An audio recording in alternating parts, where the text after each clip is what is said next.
Pack your bags, you're not welcome. My son said. I took the house keys with me. My son Derek stood in my kitchen, the same kitchen where I'd made him 37 years of birthday cakes, and handed me a garbage bag for my belongings, while his wife Rachel filmed everything on her phone, probably for their lawyer. Pack your bags, Mom. You're not welcome here anymore, he said, his voice as cold as the February wind rattling the windows I'd caulked myself last fall. What they didn't know was that I'd already packed 3 weeks ago, right after I'd transferred the deed to my sister's name and drained the $2.3 million trust fund they thought had my name on it. If you're watching this, subscribe and let me know where you're watching from. Let me back up and tell you how I ended up standing in that kitchen, watching my only son treat me like a squatter in the home I'd paid for with 43 years of teaching middle school science. 6 months ago, I was Dorothy Chen, 71 years old, recently widowed, living alone but managing just fine in the 4-bedroom colonial at 447 Maple Street in Riverside, Connecticut. My husband Paul had passed away 14 months earlier from a sudden heart attack, leaving me with the house, his life insurance payout of $850,000, and what I thought was a loving family to help me through my grief. Derek lived 40 minutes away in Westchester with Rachel and my 2 grandchildren, Emma, 16, and Lucas, 13. After Paul died, Derek started visiting more frequently. At first, I was touched by his concern. He'd show up Sunday mornings with bagels from Goldman's, the place Paul and I used to go every weekend. He'd sit at the kitchen table, drinking coffee from Paul's favorite mug, the one with the faded "World's Best Dad" that Derek had given him 20 years ago, and ask how I was managing. "Mom, you know you don't have to do this alone," he'd say, his brown eyes, so much like his father's, full of what I mistook for genuine worry. "This house is too big for one person. All these stairs, the maintenance, the snow removal. Remember when Mrs. Patterson fell last winter? She was alone for 6 hours before anyone found her. Here's the thing about grief. It makes you vulnerable in ways you don't realize until someone exploits it. I was sleeping maybe 3 hours a night, forgetting to eat, finding myself standing in rooms wondering why I'd walked in there. Some days I'd wear Paul's cardigan all day just to smell his cologne still clinging to the wool. So when Derek suggested I might want to consider options, I actually listened. Rachel started coming with him, always dressed in her realtor blazer even on weekends, carrying folders and brochures.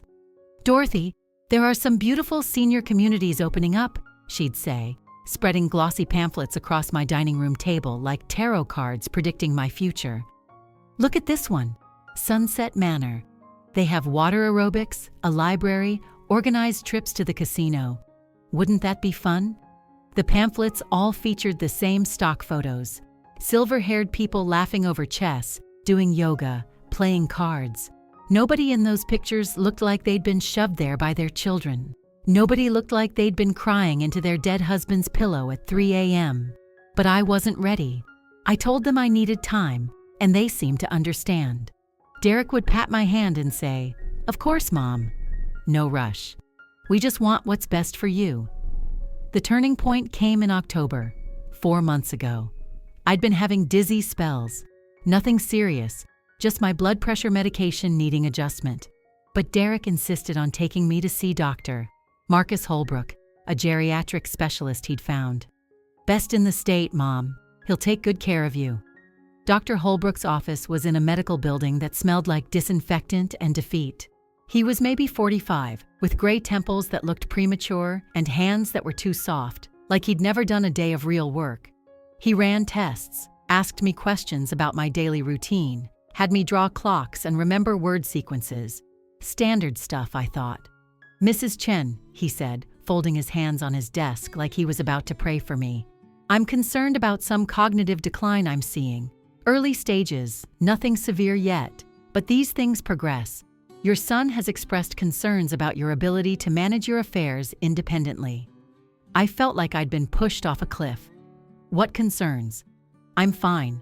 I balance my checkbook. I drive. I volunteer at the library twice a week." Derek leaned forward in his chair beside me. "Mom, you forgot Emma's birthday last month. You called me 3 times in one day asking about Dad's medication. And Dad's been gone over a year. Had I? The days did blur together sometimes, but didn't everyone's at my age? At 71, you've accumulated so many memories that sometimes they crowd each other out, like too many photos in an album. That's when they started the full court press. Derek began showing up unannounced, often when I was in my pajamas or hadn't done my hair. Rachel would document everything with her phone. Just keeping track of things, she'd say when I asked her to stop filming me trying to remember where I'd put my reading glasses. They started finding problems everywhere. The stack of newspapers I'd been meaning to recycle became hoarding behavior. The expired yogurt in my fridge was dangerous negligence. When I admitted I'd been ordering takeout most nights instead of cooking, it became evidence I couldn't care for myself. "Mom," Derek said one evening in November, his voice taking on that condescending tone I'd heard him use with his children when they were toddlers. "We need to talk about power of attorney, just as a precaution. If something happens, someone needs to be able to make decisions for you." I should have seen it then, should have recognized the wolf beneath the sheep's clothing, but loneliness and grief make you stupid. They make you grateful for any attention, even the poison kind. So I signed the papers he brought, barely reading them through my tears when he said, "Dad would want us to take care of you. Blood is thicker than water, but apparently not thicker than money." The Monday after Thanksgiving, I overheard the phone call that changed everything. Derek had come over to help me with Black Friday shopping online. He was in Paul's study and I was bringing him coffee, the hazelnut creamer he liked, 2 sugars, just how I'd been making it since he was 16, and too cool to admit his mother knew him so well. The door was cracked, and his voice carried clearly into the hallway. "Marcus, I need you to revise the evaluation. Make it more definitive." "No, I don't care what the actual tests showed. We've discussed your gambling debts, haven't we? $40,000 is a lot to owe the wrong people. Just write that she's showing rapid decline, confusion, inability to manage finances. I need grounds for immediate intervention. The house alone is worth $1.8 million in this market, and there's at least another $1 million in liquid assets. Your 10% stands? Just get me that report by Friday." I stood in that hallway, coffee cup trembling in my hands, feeling something inside me that I hadn't felt since Paul died. It wasn't sadness or fear. It was pure crystallizing rage, the kind that burns away fog and grief and replaces it with clarity as sharp as winter air. I set the coffee down silently on the hall table and crept back to the kitchen. When Derek emerged 20 minutes later, I was washing dishes, humming Paul's favorite Sinatra song. "Hey, Mom, thought I smelled coffee." "Oh, sweetie, I started a pot but forgot to finish it. This darn machine. I can never remember which button to push." I gave him my best confused old lady smile, the one I'd apparently need to perfect. He relaxed, patting my shoulder. "No worries. Rachel's expecting me home anyway. But Mom, I've scheduled another appointment with Dr. Holbrook for Thursday. Just a follow-up." "That's nice, dear. Will you write it down for me? You know how I forget things." After he left, I sat at my kitchen table until the sun went down, planning. They thought I was just a helpless old woman. They forgot that I'd raised Derek alone for 3 years while Paul was deployed, that I'd gone back to school at 45 to get my master's degree, that I'd fought the school board for better science equipment and won. They forgot that before I was a mother or a widow, I was Dorothy fucking Chen, and I didn't survive 7 decades by being anybody's victim. The first thing I did was call my sister Nancy in Maine. She's 68, sharp as a razor, and mean as a snake when someone messes with family. Real family, not the kind that tries to throw you away like garbage. "Get your ass up here," she said after I told her everything. "We'll figure this out. I can't leave yet. If I run, it looks like I really am losing it. I need to play along while I get everything in order. Then be careful, Dot. If they're willing to pay off a doctor, who knows what else they're capable of. But that's not even the worst part. 2 days later, I discovered exactly what else they were capable of. Thursday's appointment with Dr. Holbrook went exactly as expected. He expressed grave concerns about my rapid deterioration and recommended immediate placement in a supervised facility.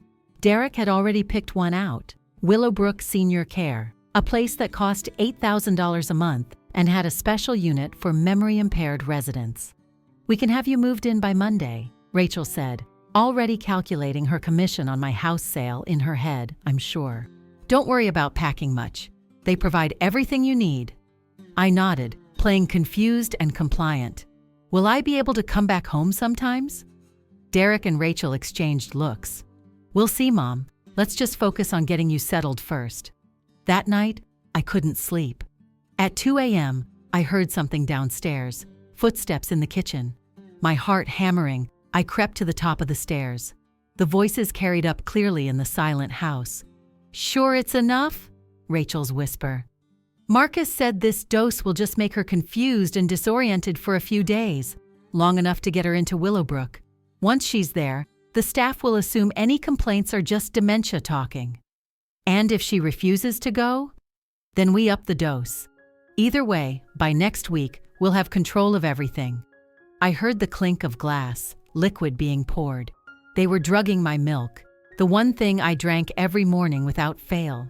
My son, the baby I'd carried for 9 months, nursed through colic, stayed up with through chickenpox, was poisoning me.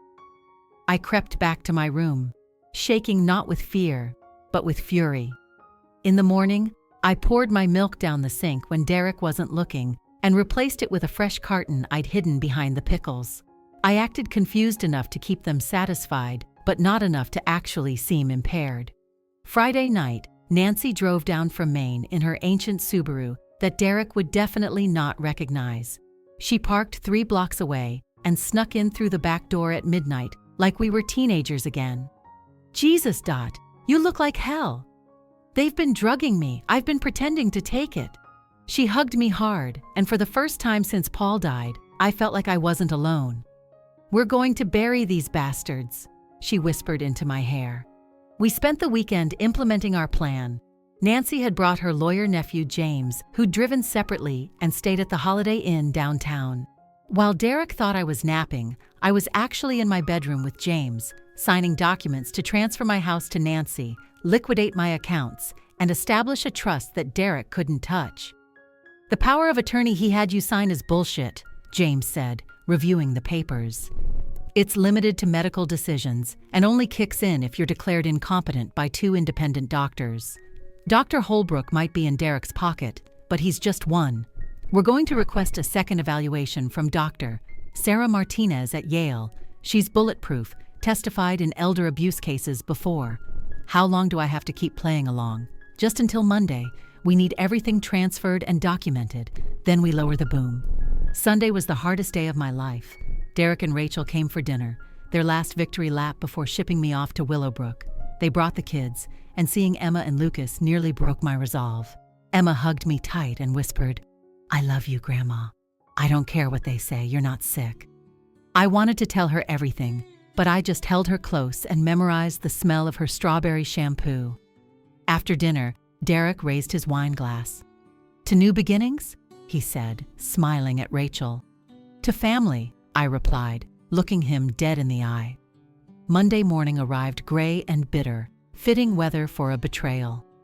Derek arrived at 8 a.m. sharp with Rachel and 2 men from the moving company. "Time to go, Mom," he said, not even pretending to be sad about it. I stood in my kitchen, looking around at the life I'd built, the home where I'd raised my son, where Paul and I had been happy. "I need a moment to say goodbye." 5 minutes, Rachel said, already on her phone with someone about listing the house. I walked through each room, not saying goodbye, but gathering strength from every memory embedded in those walls. In Paul's study, I touched his desk one last time and whispered, "Watch this, honey." When I came back to the kitchen, Derek was impatient. "Come on, Mom, they're expecting us."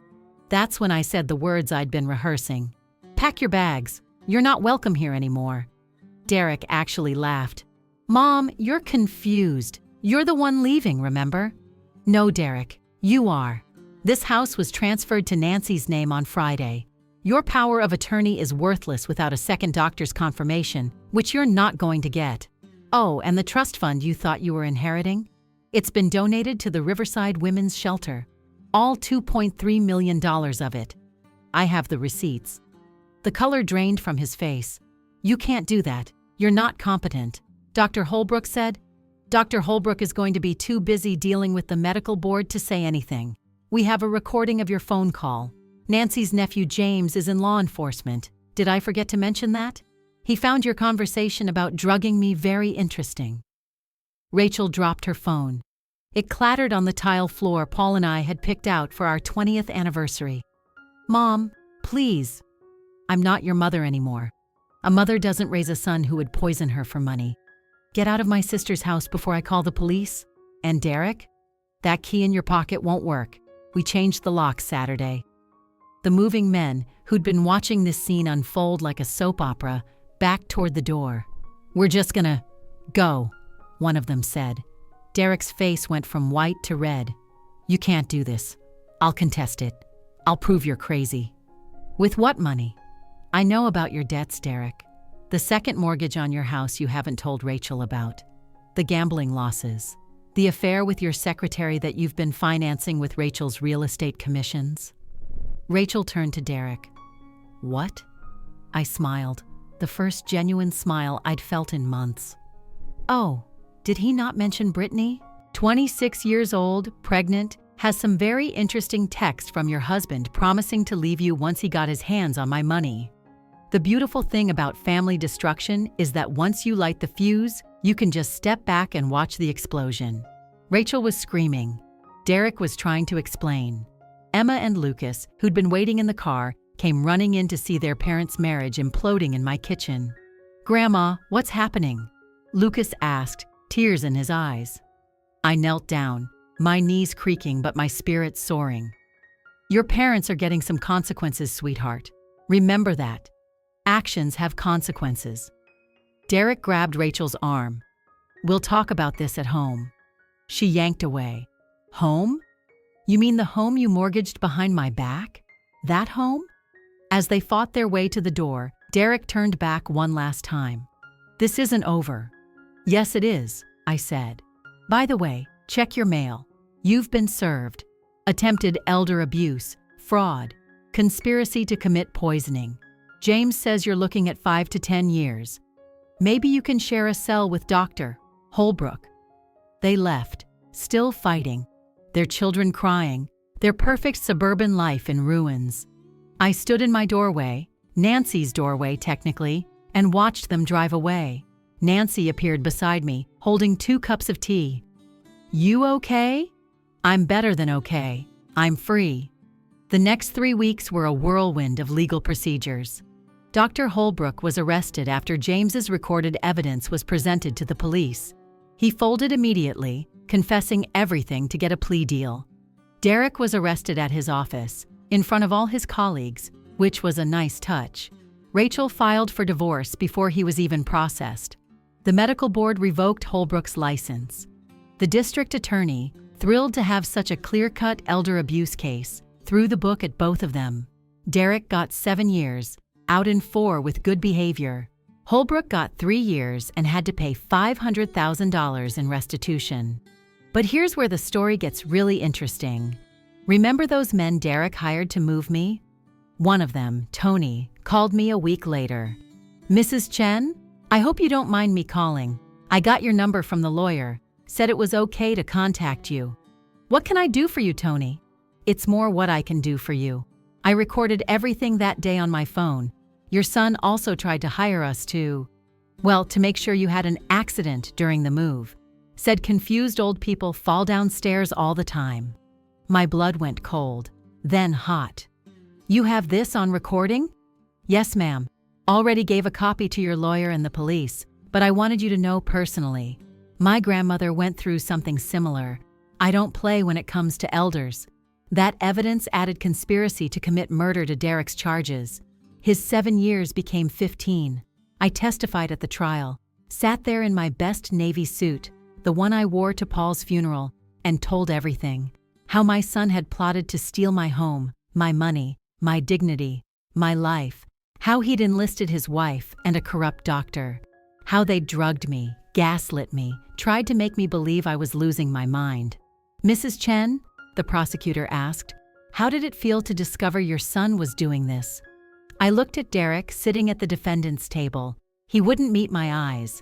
Like my heart was being ripped out while I was still breathing. But you know what? Hearts grow back stronger if you let them, and mine did. The jury deliberated for less than 2 hours. After the trial, Emma and Lucas asked to live with me. Rachel, dealing with bankruptcy from the divorce and her own legal troubles, turns out she'd been stealing from her real estate clients too, couldn't object. They moved into my house. Nancy signed it back over to me once everything was settled, and we began healing together. Emma, now 17, wants to be a lawyer. To protect people like you, Grandma, she says. Lucas, 14, is quieter about it all, but he hugs me every morning and says, "Love you, Grandma. Real love, not the fake kind." At my age, you learn that family isn't blood. Family is the people who stand by you when standing isn't easy. Nancy, who drove through the night to save me. James, who used his legal expertise to protect me. Tony, who chose integrity over a payday. Even Dr. Martinez, who testified that I was sharp as a tack and called Derek's actions the most heinous elder abuse she'd encountered in 30 years of practice. I volunteer at the women's shelter now, the one that received my donation. I teach self-defense classes, yes, at 71. They think we're weak because we're old, I tell the other women, but we've survived everything life threw at us. We're not weak. We're weapons with experience. Last week, I got a letter from Derek in prison. He wanted forgiveness, said he'd found God, was going to therapy, all the things prisoners say when they want something. I read it twice, then used it to light the fireplace. Paul always said I was petty when pushed. He was right. Rachel moved to Arizona to live with her mother. She sends child support but never visits. The kids don't mind. She was never really present anyway, Emma told me. 14 years of motherhood, and this is what it came to: children who don't miss you when you're gone. Dr. Holbrook's wife divorced him and took everything in the settlement. She sent me a fruit basket with a note. "Thank you for exposing who he really was. I'm free now too. We have coffee sometimes. She's lovely when she's not married to a criminal.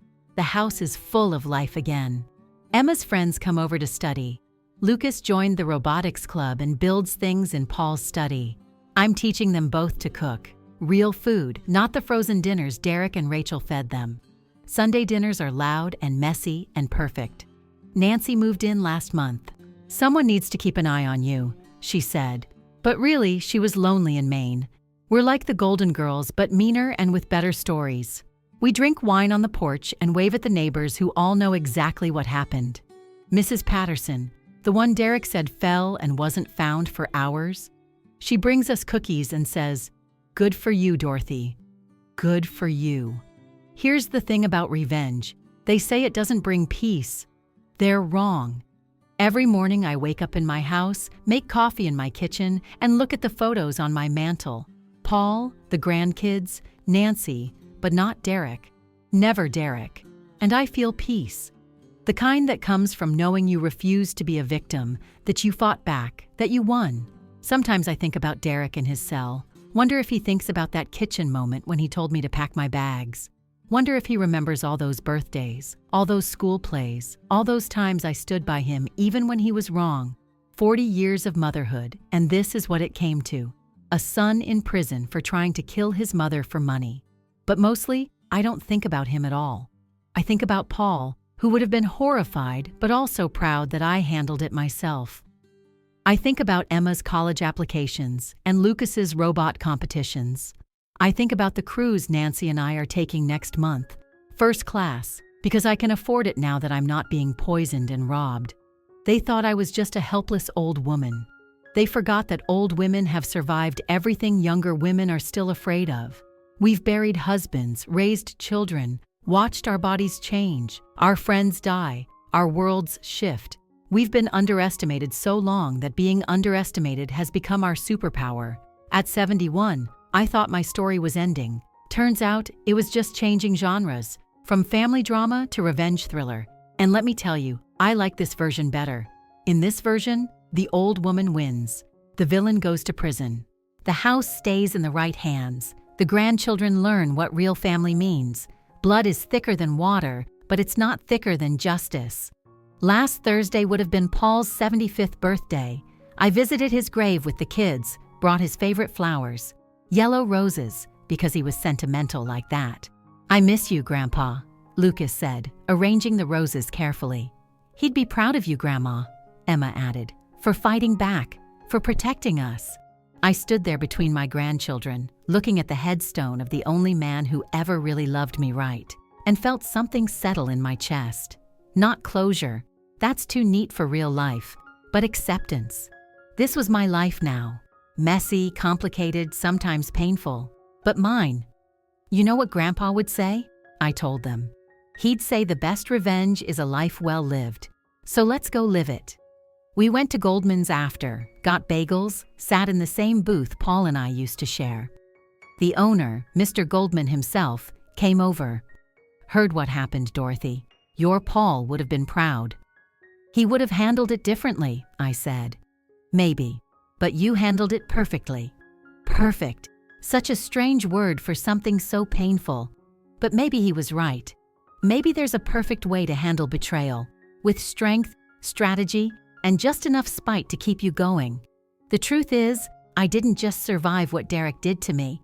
I transformed because of it. Found out I was tougher than I knew, smarter than they believed, braver than I felt. 71 years old, and I finally became the woman I was always meant to be. Not somebody's mother, widow, or victim, but Dorothy Chen, survivor and fighter. The kids are doing well in therapy. We all go, separately and together, learning to trust again, to believe in family again. Dr. Kim, our therapist, says we're redefining our family narrative. I say we're writing a better ending to a story that went off the rails. Emma got into Yale early admission. She'll study law, wants to specialize in elder abuse cases. Because of you, Grandma, she says. But really, it's because of her. Her strength in choosing truth over her parents, justice over blood. Lucas is building a robot that helps elderly people with daily tasks. He named it Paul. So Grandpa can still help people, he explained, and I had to leave the room to cry where he couldn't see. Nancy and I are planning to sell the house next year. Too many memories, good and bad. We're looking at condos near the beach. Somewhere Derek can't find us when he gets out, Nancy jokes. But it's not really a joke. I've been asked to speak at elder advocacy groups to share my story. You give them hope, the organizer said. Show them they're not powerless. Power. That's what this was all about, wasn't it? Derek thought he had it because he was younger, because he was my son, because he had a doctor in his pocket. But real power isn't about age or relationship or money. It's about refusing to be a victim. It's about fighting back even when the odds are against you. It's about knowing your worth even when your own child tries to throw you away like garbage. Some nights I dream about that kitchen confrontation. But in my dreams, I don't just tell Derek to leave. I tell him everything I couldn't say in real life. How disappointed I am. How his father would weep to see what he'd become. How I blame myself for raising someone capable of such cruelty. In my dreams, he cries and begs forgiveness. In reality, he just left, and that has to be enough. It's been 6 months now since everything happened. The cherry blossoms are blooming on Maple Street. Mrs. Patterson and I walk every morning, two old ladies who refuse to be statistics. We don't talk about what happened much, but sometimes she'll squeeze my hand and say, "You did good, Dorothy. You did good." I think about Paul every day. Wonder what he'd make of all this.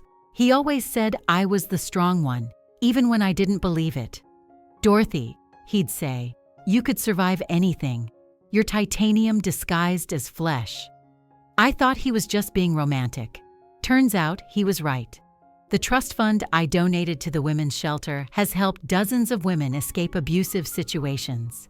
They named a wing after Paul and me, the Dorothy and Paul Chen Center for Women's Empowerment.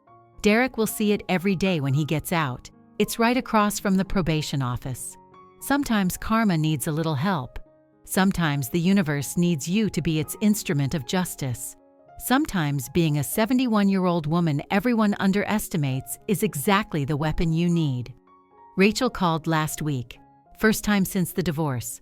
She was crying, said she was sorry, said she never meant for things to go so far. I listened, then said, Rachel, you filmed me in my pajamas to use against me in court. You watched your husband poison me. You counted my money before I was even gone. Your apology means nothing. Don't call again." She didn't. Emma asked me once if I forgive her father. "Forgiveness isn't mandatory," I told her. "Some things are unforgivable, and that's okay. You can move forward without forgiveness. You can heal without absolution. Sometimes the best thing you can do is just survive and thrive despite what they did to you." She understood. Kids are smart that way, especially kids who've seen their parents' true faces. At my age, you're supposed to be slowing down, settling into routine, accepting your diminished place in the world. But I've never been good at doing what I'm supposed to do. Ask my high school principal, who said girls didn't need advanced science classes. Ask the school board, who said I was too aggressive in fighting for better equipment. Ask my son, who thought I'd go quietly into that dark night of assisted living. They all learned the same lesson. Never underestimate Dorothy Chen. The best part of all this? I'm not unique. Every woman my age has this strength inside her. We've all been underestimated, overlooked, told we're past our prime, but we're not past anything. We're just getting started on our final act, and let me tell you, it's going to be a showstopper. Derek gets out in 14.5 years, assuming good behavior. He'll be 52. I'll be 86 if I'm still alive, and if I am, I'll be waiting at the prison gates. Not to forgive him, not to welcome him back, but to show him I survived, that I thrived, that his betrayal didn't break me, it revealed me. The movers, Tony and his partner Mike, still check on me. They come by for Sunday dinner sometimes, bring their families. "You're like the grandmother we all wish we had," Tony says. "Tough as nails, but soft where it counts. Soft where it counts." I like that. Still soft enough to love my grandchildren, to cry at Paul's grave, to feed strangers who showed me kindness, but hard enough to send my son to prison, to refuse false forgiveness, to protect what's mine. Dr. Martinez became a friend. We have lunch monthly, discuss the case, the system, the way society treats older women. "You change things," she says. "Your case set precedent.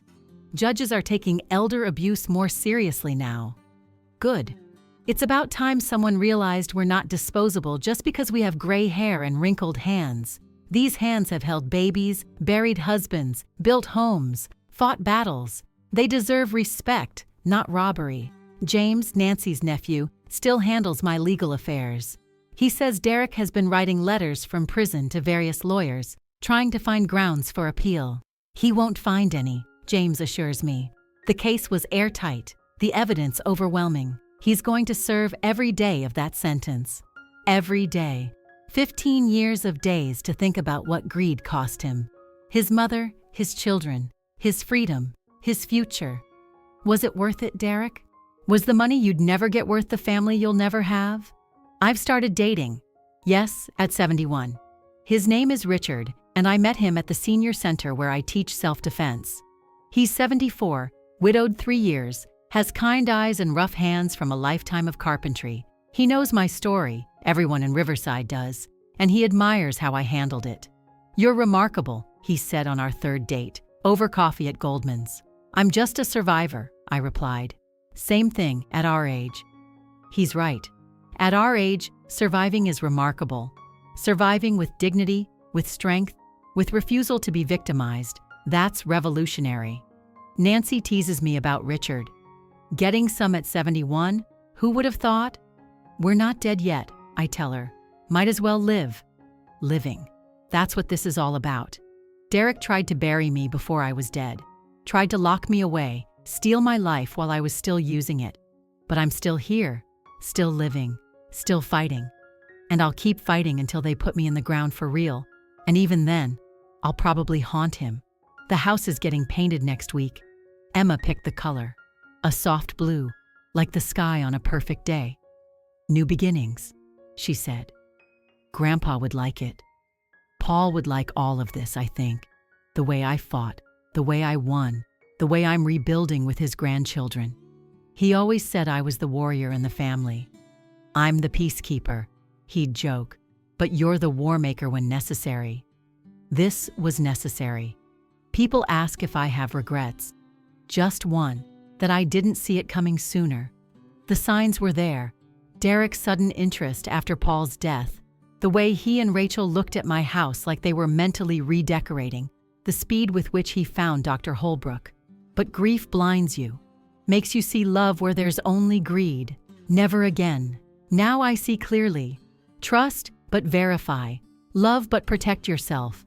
Family is who stands by you, not who shares your DNA.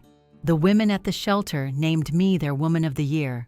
I gave a speech, told them my story, watched them nod with recognition. We've all been betrayed by someone we trusted. We've all been told we're too old.